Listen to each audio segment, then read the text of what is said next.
All right, get ready to dive deep into the world of gold.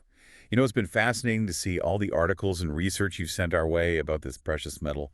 Clearly, you're as captivated by gold as we are, or you may be thinking about investing, or just curious about what the future holds for this, well, this glittering asset.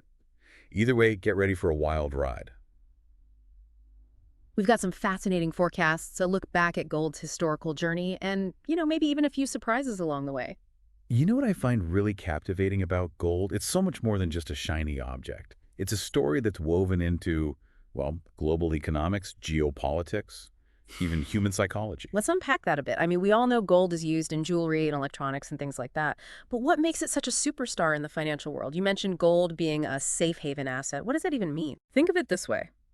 When the economy hits a rough patch, gold is that sturdy financial shelter.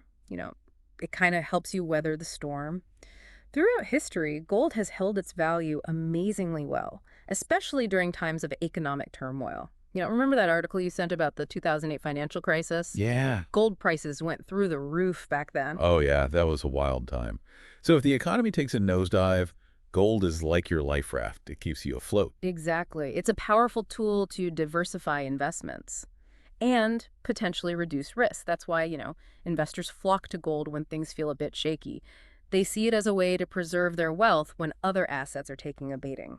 We've got a bunch of articles here about gold price forecasts, and things get really interesting when we start looking at what's driving those predictions. Yeah, absolutely. One of the biggest factors is the US dollar. Think of them as two sides of a seesaw. When the dollar weakens, gold prices tend to rise. So if the dollar's down, gold is up. It's that straightforward. Generally, yes. Then there's inflation, another major player.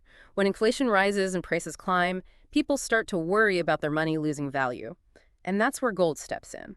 It's seen as a hedge against that eroding purchasing power, so demand can go up. Makes sense. People want something that will hold its value when everything else seems to be getting more expensive. I'm remembering that article about the gold spike back in 1980.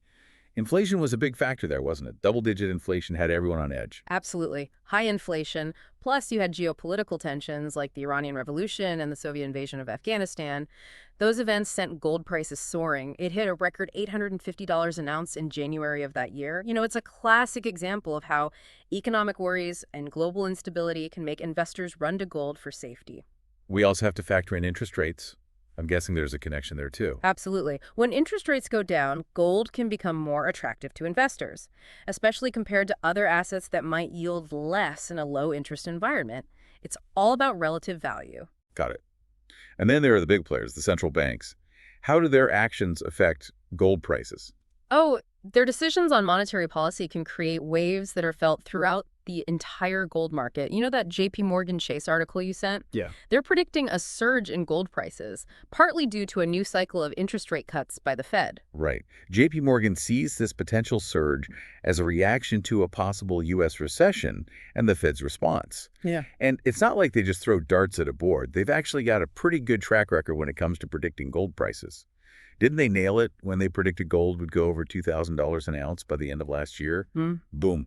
December 2023 rolls around, and gold hits 2,071 balls. They're not the only ones who are bullish on gold. Goldman Sachs and ING are also expecting gold prices to stay strong in the coming years. It's fascinating to see how these institutions, they analyze the same data, but they reach such similar conclusions. So we've got a weaker U.S. dollar, rising inflation, declining interest rates, and central banks shifting their strategies. It sounds like a perfect recipe for a potential gold rally.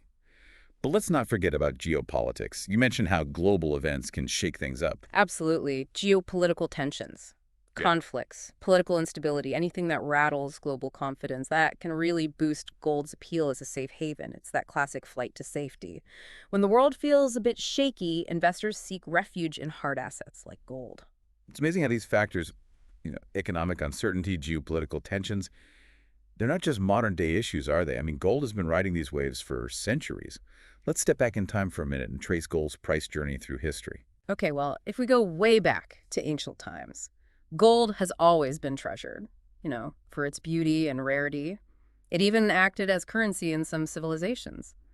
Then, fast forward to the 19th century, a lot of countries adopted the gold standard, which directly linked their currencies to a specific amount of gold. This era, it brought a period of relative stability to gold prices, at least for a while. Ah, those were the days. Fixed exchange rates and predictable gold prices. Mm. But then things took a pretty dramatic turn in the 20th century, didn't they? What happened? The landscape shifted, yeah. One of the biggest turning points was the Bretton Woods Agreement in 1944. That agreement basically reshaped the global monetary system. Bretton Woods, that's the system where they pegged the U.S. dollar to gold, Right. right? And then all the other currencies were pegged to the dollar. You got it. The US dollar became the world's leading reserve currency, all thanks to its link to gold, at a fixed rate of $35 per ounce. And it seemed to work well for a while. It brought some stability after the chaos of World War II. But it didn't last forever. What happened to this seemingly stable system? Well, in 1971, President Nixon decided to end the Bretton Woods system, and that kind of threw a wrench in the whole setup. Countries could no longer exchange their US dollars for gold at a fixed rate, and this decision, well, it sent shockwaves through the global economy, led to significant fluctuations in exchange rates. And what happened to the price of gold when this happened? Did it just stay at that $35 per ounce? Oh, not at all. It actually jumped to $43.15 an ounce when Nixon made that decision. And that was just the start of a wild ride for gold prices. We've got to dive deeper into that wild ride. Let's explore those record highs, the turning points, all the twists and turns in gold's historical journey. Absolutely. Gold's history is a story of booms and busts. It really reflects the anxieties and aspirations of humanity itself. Stay tuned, folks. We'll be back in a flash to unpack those historic gold price swings and uncover the forecasts that are shaping the future of this precious metal. Welcome back to our gold exploration. Last time, we took a trip through gold's history, watching its price rise and fall with major world events. Now, ready to peek into the future? I know I am. Those gold price forecasts you sent are, well, fascinating. And there are so many different predictions for the coming years, from cautious estimates to some really bold outlooks. Oh, let's start with 2024. What are the experts saying about how gold will do in the near future? Well, as we talked about before, JP Morgan Chase is pretty bullish on gold. Their analysts are predicting an average price of $2,175 an ounce in the last quarter of 2024. They think this potential surge could be linked to a possible U.S. recession and how the Federal Reserve responds, maybe cutting interest rates to try and stimulate the economy. I remember that article. What struck me was how they talked about a potential divergence between what the Fed might do to support the U.S. economy and, at the same time, an increase in demand for gold as a safe haven. Like, they're picturing a situation where investors flock to gold even as the Fed tries to steer the economy in a different direction. Yeah, that's a key insight. It shows how all these different factors can influence gold prices. It's not just about one event, it's about how they all interact and create a domino effect across the market. Now, Bloomberg is a bit more cautious. Their forecast for the first quarter of 2024 ranges from $1,913.63 to $2,224.22. That's a pretty big range. What's behind that? Are they hedging their bets or is something else going on? They tend to consider a lot of different economic scenarios, which is why their predictions are often wider. They're acknowledging the uncertainty of the future, and trying to factor in all the possibilities. So they're not putting all their eggs in one basket. They're saying the future could go in a bunch of different directions. What about the other institutions? What are Goldman Sachs, ING, and the World Bank saying about 2024? Okay, so Goldman Sachs is projecting a price of $2,050 an ounce for 2024.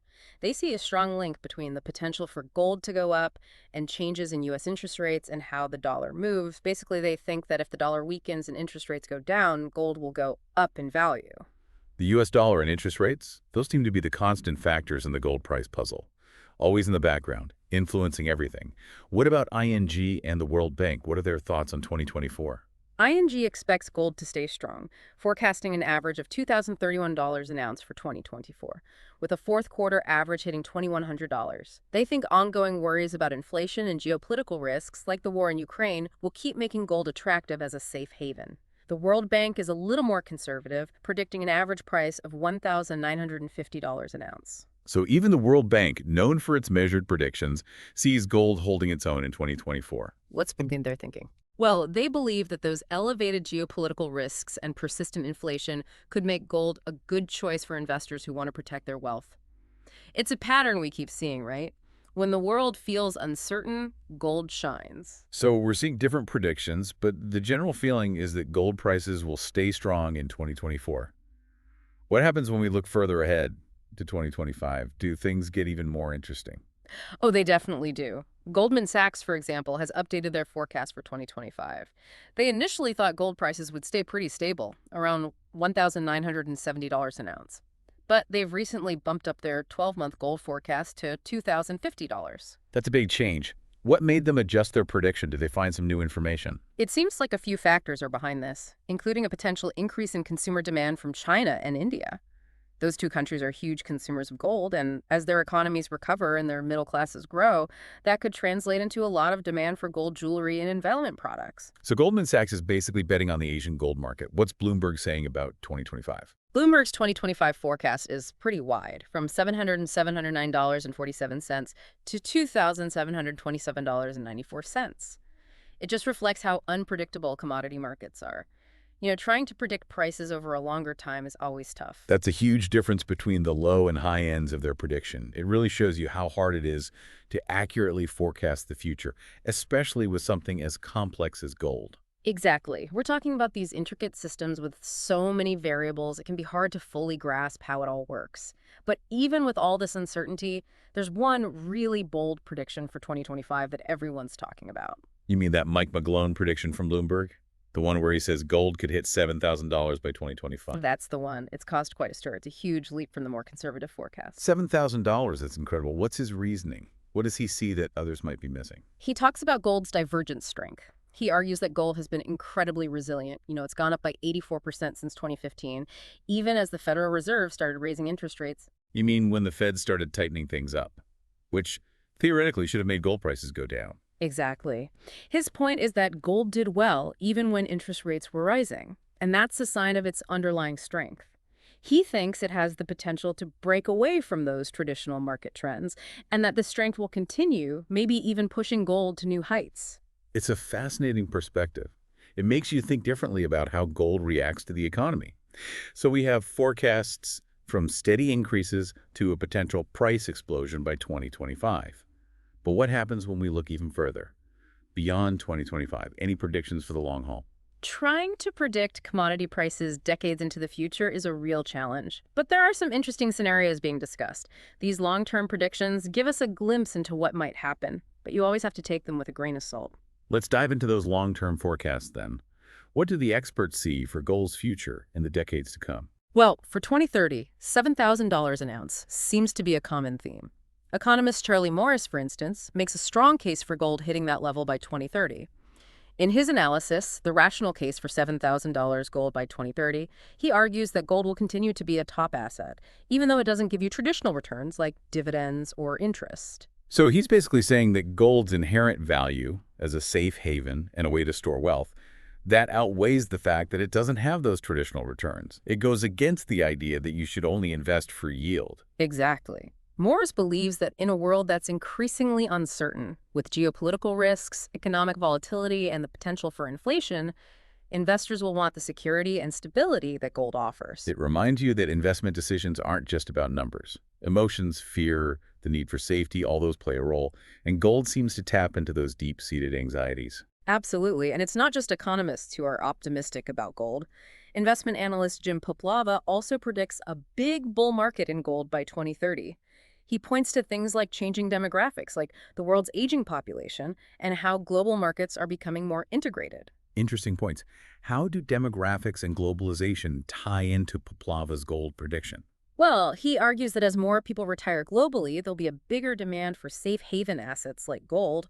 People want to protect their savings. Plus, he thinks globalization will make financial markets more interconnected, which could make them more vulnerable to systemic risks. So Poplava sees a growing number of retirees looking for financial security, combined with more integrated and maybe more fragile global markets, creating the perfect conditions for gold to thrive. It's a compelling argument. And Poplava has made some accurate predictions in the past. Didn't he correctly call that 10-year bull run in precious metals at the beginning of the century, when gold was trading below $300? Yes, he did. That definitely adds some weight to his current forecast. It makes his outlook on gold even more interesting. It seems like there's a recurring theme here. Economic uncertainty, geopolitical tensions, and that flight to safety driving these long-term gold predictions. It's like history repeating itself, with gold becoming the go-to asset when things get rough. You've hit the nail on the head. Gold's performance during past crises has made it known as a safe haven. And many analysts think that reputation will continue to drive demand in the years to come. Are there any other predictions for 2030 or beyond that stand out? Yes. Ronald Peter Stoffel and Mark Valek, they manage investments and are known for their annual In Gold We Trust report. They have a particularly insightful perspective. They think there will be a gold bull market, driven by central banks buying gold as a reserve asset, and a growing need for safe havens because of persistent inflation. Central banks buying gold. That's an interesting twist. I thought they mostly held U.S. dollars and other major currencies as reserves. What's with this sudden interest in gold? Stoffel and Velick argue that central banks are getting nervous about the risks of fiat currencies, especially with all the government debt and the potential for inflation. They think central banks are diversifying their reserves and turning to gold as a way to hedge against those risks. So it's a question of trust. They're losing faith in traditional fiat currencies and seeking the stability of gold. It echoes the idea of gold as God's money. That's a term Robert Kiyosaki, the author of Rich Dad, Poor Dad, uses to describe gold's lasting value. Exactly. Stouffer and Velick believe that big changes in fiscal and monetary policy are happening, with consequences for the global monetary system. They argue these changes will make investors seek refuge in gold, driving up its price and bringing in a new era for gold. It's a bold prediction, but it fits with the historical narrative of gold as a safe haven during tough times. It's amazing how gold's story is so tied to humanity's hopes and fears. It really is. As we look further into the future, the predictions get more diverse. For example, David Harper predicts gold could reach $6,800 an ounce by 2040. He estimates a return of 7.2% per year. That's a good return, especially for a long-term investment. What's Harper basing this prediction on? Complex economic models or something else? Harper's method relies on historical data and long-term trends. He calculated that if you'd bought gold in 1976 at its low of $103 an ounce and held it until its peak of almost $1,900 in 2011, you would have earned a return of 8.5%. So he's saying that if history repeats itself, gold will probably keep going up in value, maybe offering a solid return over the long term. It's a simple approach, but it makes sense. Past performance can be a good indicator of future potential, even if it's not perfect. Exactly. Harper acknowledges that past performance isn't a guarantee, but he believes that gold's history, combined with things like global uncertainty and potential inflation, support his optimistic outlook. Are there any predictions that go even further, like to 2050? It's hard to imagine what the world will look like then, but it's always interesting to see these long-range forecasts. There are some fascinating predictions for 2050, but they're quite different. Some analysts believe gold will keep going up, maybe even exceeding $10,000 an ounce. $10,000 an ounce by 2050. That's hard to even imagine. What's making them so optimistic? Are they expecting some kind of gold rush? They think that gold's scarcity and its historical role as a store of value will make it more and more desirable. As other assets become more volatile or unreliable, they see a future where gold's intrinsic value as a safe haven will be even more important. The old saying, safety in hard assets. When the world feels uncertain, people want something tangible they can trust. Gold has always been that thing, and some analysts think that trend will only get stronger. Yeah. But not everyone is so bullish on gold, right? I remember an article that painted a more alarming scenario for 2050. You're right. There are some more cautious predictions, too. Josep Pinuelos, for example, he's a research professor at the Autonomous University of Barcelona. He warns that we could face a shortage of essential metals by 2050, including gold, because of growing demand and limited supply. Wow, a world with a gold shortage. It sounds like something out of a dystopian novel. It definitely makes you think about how sustainable our current consumption is. Penuelos' research highlights the need for more responsible and sustainable ways to manage resources, especially precious metals like gold. So gold could become incredibly scarce, which could drive prices even higher as demand outstrips supply. It reminds us that even gold, which seems so abundant, is a finite resource. We need to be mindful of its limits. Absolutely. And then there are those who believe gold will play a bigger role in the monetary system itself. Remember Robert Kiyosaki, the Rich Dad, Poor Dad author? Right. Kiyosaki has made some bold predictions about gold. What's he saying now about where gold is headed? He thinks that gold, along with Bitcoin, could eventually replace fiat currencies, like the US dollar, as the dominant form of money. He argues that gold's intrinsic value and its resilience throughout history make it a much more reliable store of wealth than government-issued currencies, which he sees as vulnerable to manipulation and inflation. So we've got predictions ranging from gold becoming super scarce and valuable, to it potentially replacing the US dollar. The future of gold is wide open. with possibilities that range from the ordinary to the extraordinary. It's a fascinating time to be exploring gold. The uncertainty surrounding the global economy, geopolitics, and the future of money creates a sense of intrigue and possibility. Gold's story is far from over, and the next chapter is being written right now. Welcome back to the deep dive. We've covered a lot of ground, haven't we? From gold's history to those intriguing price predictions. It's been eye-opening, to say the least. Some analysts are even saying gold could hit $7,000 an ounce or more in the next few years. It really makes you think about adding some gold to your investment. I know, right? But before we all run out and buy gold bars, we need a reality check. As exciting as those predictions are, they are just predictions. The future is uncertain, especially in the financial world. Remember that article about the challenges of forecasting? It showed how complicated it all really is. Absolutely. It's easy to get caught up in those optimistic forecasts. But you have to be a little skeptical and understand the risks before making any investment decisions. Nobody can predict the future perfectly. And unexpected events can change everything, even the most well-informed predictions. Exactly. We live in a world full of surprises. Think about the pandemic or the geopolitical stuff we discussed. Nobody could have predicted those with certainty. And they impacted the whole global economy. Everything from stocks to, gold. Exactly. And those are just a couple of examples. There are so many things, natural disasters, new technologies, political upheavals that could pop up and disrupt everything. It reminds us that we're dealing with complex, ever-changing systems. It's like trying to predict the weather weeks in advance. You can look at historical patterns and current conditions, but there's always a chance a sudden storm could come and ruin your picnic. Forecasting is an educated guess, not a guarantee. That's a great analogy. And it highlights why diversification is so important. Just like you wouldn't put all your eggs in one basket, you shouldn't rely on just gold or any single asset to secure your financial future. Spreading your investments across different things can help reduce the risks from those unexpected events. Diversification is key. Don't get caught up in the hype around any one asset, even if it's shiny gold. What other advice would you give to our listeners who are thinking about adding gold to their portfolio? I'd say remember that past performance doesn't guarantee future results. Gold has been a safe haven, preserving value during tough times, but that doesn't mean it will always act that way. The world changes, new challenges and opportunities appear. What worked before might not work in the future. We can't just assume those historical trends will continue forever. We have to be adaptable, informed, and willing to adjust as things change. Absolutely. It's about being an active participant in your financial journey, not just watching from the sidelines. Do your research, understand what affects the market, and make decisions that work for your own financial goals and how much risk you're comfortable with. Don't just follow the crowd or blindly accept predictions. Great advice. And if you're ever feeling unsure, don't hesitate to talk to a financial advisor. They can give you personalized advice based on your situation. They can help you navigate the market and make good decisions for your needs. Absolutely. Financial advisors can be super helpful, especially with something as complex as investing in gold. They have the expertise and objectivity that can be hard to find on your own. So we've explored gold's history, looked at what drives its price, and considered the predictions for its future.